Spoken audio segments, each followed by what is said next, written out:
This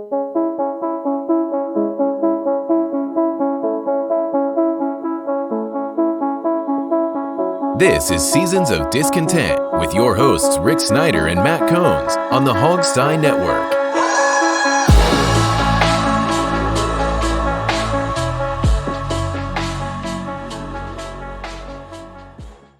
Welcome to Seasons of Discontent, Season 9, Episode 2, brought to you by Rick Snyder's Washington on YouTube. And I'm Rick Snyder. I'm Matt. And we're back discussing all things Washington Commanders and DC life in general. So follow along. Please hit the share, subscribe, comment, and thanks button. That's a $1 thing down below if you want Matt to make a little money. And speaking of which, I also have a magazine that I run called Command Post. This is the issue that just came out today. So if you'd like to subscribe, you go to getthecommandpost.com and put Rick in on the code, and you can get a 24-page tabloid about this team a bunch of times a year. So a physical paper. Mention me, get a free glass of water and a blank stare, whatever. All right. So on to the Washington Commanders. A few things that were talked about the whole offseason, most of which I won't discuss, which is, are they going to get a new name? I'm not talking about that. Where is the stadium going? I'm not talking about that. The stuff is down the road, and I want to enjoy the first few minutes of this. And I think everybody, the Baltimore game for preseason was awesome. I mean, there were a few Ravens fans there, but there was a good 30,000 people for a Monday night game in the hot heat. And the crowd was into it. It was a great game. I think it was the best preseason game I have ever seen. Yeah. Because both teams wanted it. Yeah. And then the Cincinnati game, hotter than blazes last weekend of the summer. I think they had more like 20,000, but they were their Bengals fans. But overall, I'm seeing a real resurgence. The practices out at the park were really good, where fans came. People are wearing Commanders gear. They're not embarrassed to be fans anymore. Dan is gone, and all the good stuff's coming. I mean, they had the wave go around the stadium the other day 5 times, and Ron was like, "I've never seen the wave here." Like, yeah, that's true. I haven't seen a wave in a long time. But, I don't want to say the pride is back, baby, but good days are coming ahead. I've gotten to see the new owners up close. And I'll say for Josh Harris, he seems like a regular guy for a billionaire. I mean, we haven't seen a whole lot. We haven't seen him get his hair up yet. But, Mitchell Rales, the second owner, seems like a pretty cool guy. I was going to say, I was most impressed with Rales. Yeah. I mean, he seems like a real, for being such a smart dude and a cultured dude, he seems just that. He seems like a dude. Like, he would sit at a bar and have a Miller Lite with you. I mean, I don't know. There's just something about him between the introductory press conference and just him being on the field and the things I've seen with him. He's impressed me the most, I think. Josh Harris, he's a pro at this. He owns 2 other sports teams. We know that. And of course, Magic Johnson, athlete his entire life, owner of multiple sports teams. Mark Ein is a local guy who knows the city, but and so does Rails. I mean, Rails is from here. But he's the one that, like I said, for when you read in his bio, he's the curator of some art museum, and I'm like, huh? Okay. And then he shows up and he's wearing the burgundy and gold Nikes and he's just sitting there having a great time. Like, that dude, to me, like, he seems the coolest out of the bunch. Yeah, I agree. I mean, people said, Mitchell Rales. I said, how in the world would I know Mitchell Rales? A guy who has an art gallery. Yeah, we don't cross paths too much in my life. Well, he started Home Team Sports or something like that, didn't he? Or he started he was one of the early owners of about 980 AM, I think. Yeah. But I've never met this dude. But, he told some funny stories, self-effacing. Seemed like a cool guy you could hang out with, too. So I like the new owners. I mean, there's what's not to like? I mean, last guy. And I think that's the thing, Rick. The black cloud that hovered over this franchise with Snyder is gone. And it was a physical black cloud. Like, you could not wear Redskins football team Commanders gear without getting just made fun of. And it's just like, oh, what scandal are we talking about this week? I mean, the guy really was a stain on the NFL. And he was, and I think fans had finally gotten to the point where they had just had enough of him.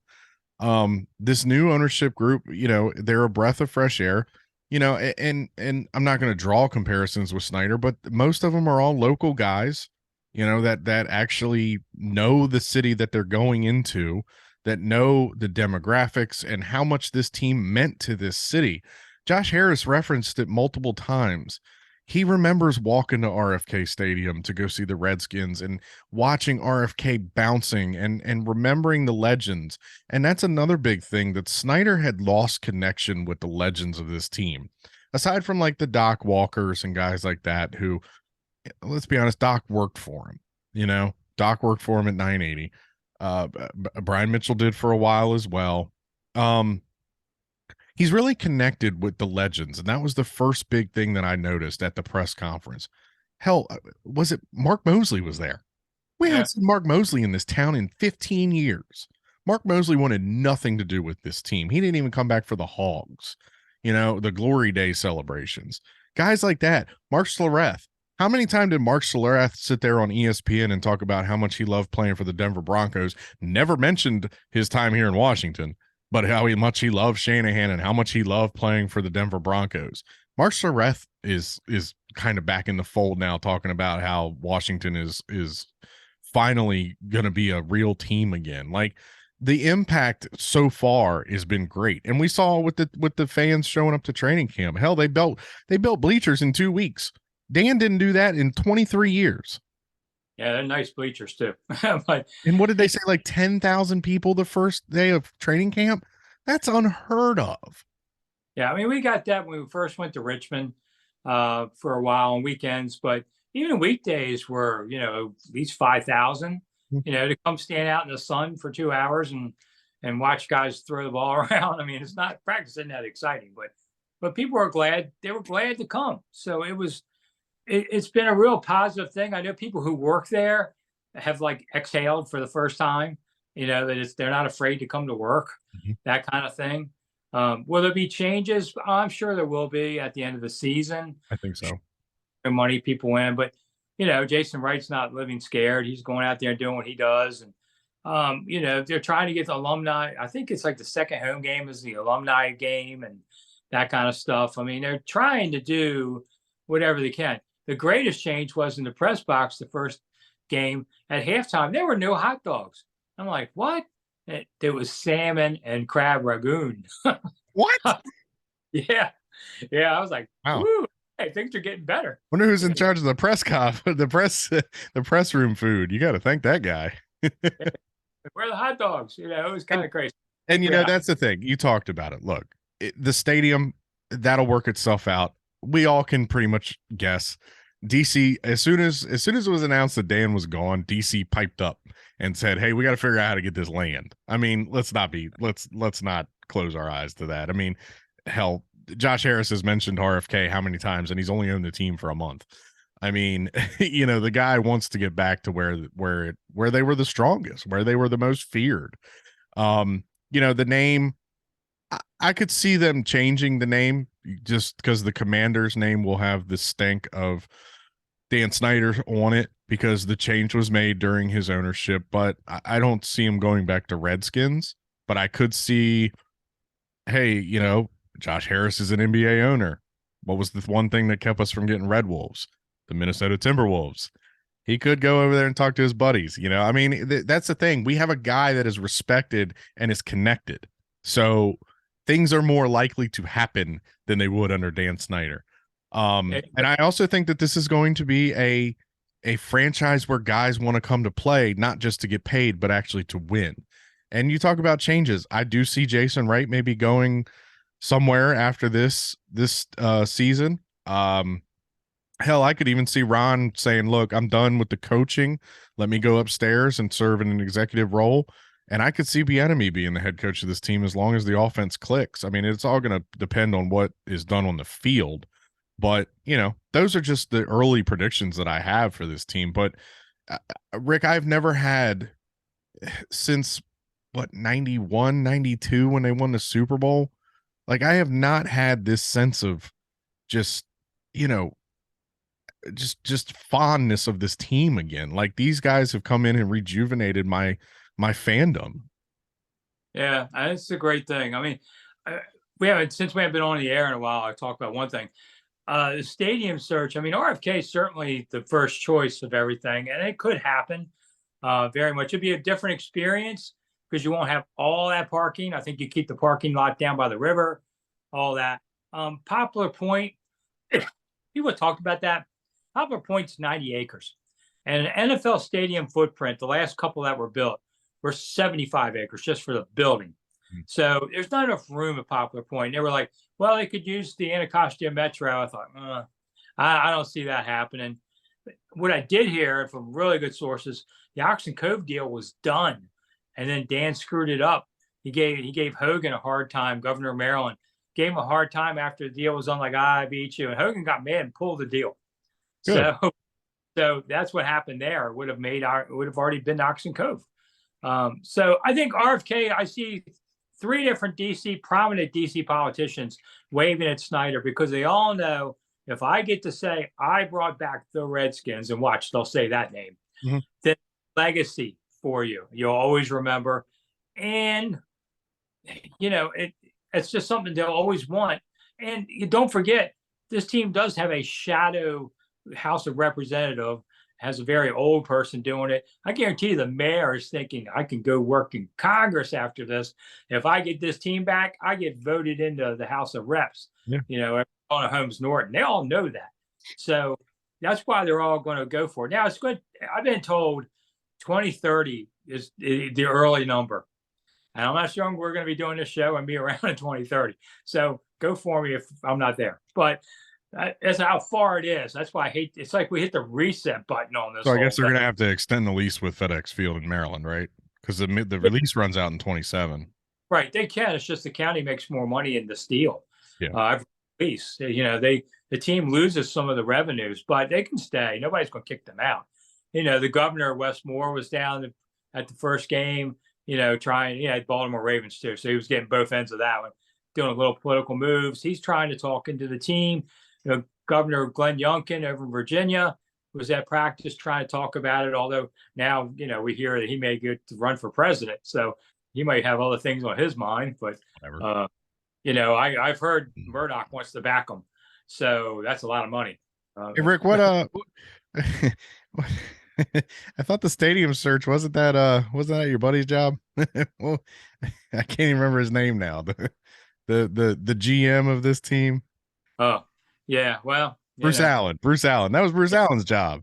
Listen, Bruce Allen, they could have gotten a deal done over near the Dulles airport, but Bruce Allen basically demanded, Virginia, give us this land. You should want us to be here. Give us this land as your patronage. And they just said, screw you, and the land's been sold since, and that's all gone. Yeah. And I wasn't happy with that anyway. No. It was only a walk from the Metro, that new Metro Silver Line, but it could have worked. I didn't like it, but I'm glad it didn't. So I don't know. All the politicians are coming back for this, because everybody wants to be part of this. The closer that they can get to the river, the better. Whether it's on the Maryland side or the DC side or the Virginia side, they have to be. Look, the Oxen Cove would have been great because you look out over the skyline and what do you see? The Washington Monument. You could see landmarks from your stadium. So, and you order for your moat. So there you go. Dan could have had his damn moat. Come on. Yeah, could have that moat, man. Be water. And hey, look, I'm sure they got a couple of those paddle boats down there at the National Harbor he could have bought, had his paddle boats around the moat, charged $25 to ride those. I mean, Dan could have made some money here. Hey, but Rick, I know you're rich. Are you in the mood? Are you in the mood to buy a $35 million mansion up in Montgomery County? Because I know one that's for sale. I was going to say $35, yeah, but $35 million. I just bought a mansion in Southern Maryland. So it takes me forever to cut the grass. Isn't it funny how that house, he put it on the market for 50 and it's already been reduced to 35? You did real estate for a couple of years. You know what it's all about. Yeah. I hear it's a fixer upper kind of thing. I would love, I'll be honest with you, like the house in Forrest Gump. I would love for somebody to buy that thing and take just a bulldozer to it and get rid of all the bad juju. That might actually be what goes on, believe it or not. Well, he just paid $50 million for the Mount Vernon place, and that's now shuttered. And he's got to sell it. Is it really? I didn't hear that. They laid off the staff, and it's just empty because they're in London. And she and the kids went to London too? Yeah. Well, I know his son is there. Their daughters are in, I guess, their late 20s or whatever, or 30s. Because I thought the boy was still in high school. No, he's in college. Oh, that's right. Yeah. That's right, because he was friends with Haskins. He was playing at Appalachian State. Right. So he's over there. So, yeah, Dan's moved on, and that's fine with me, too. So, and we got to move on again. So, I'm Rick Snyder. Thanks for coming. I'm Matt. Don't forget to watch Rick Snyder's Washington, 2 minutes. And that's all it takes to listen to things. And we'll see you next week. There you go. Bye.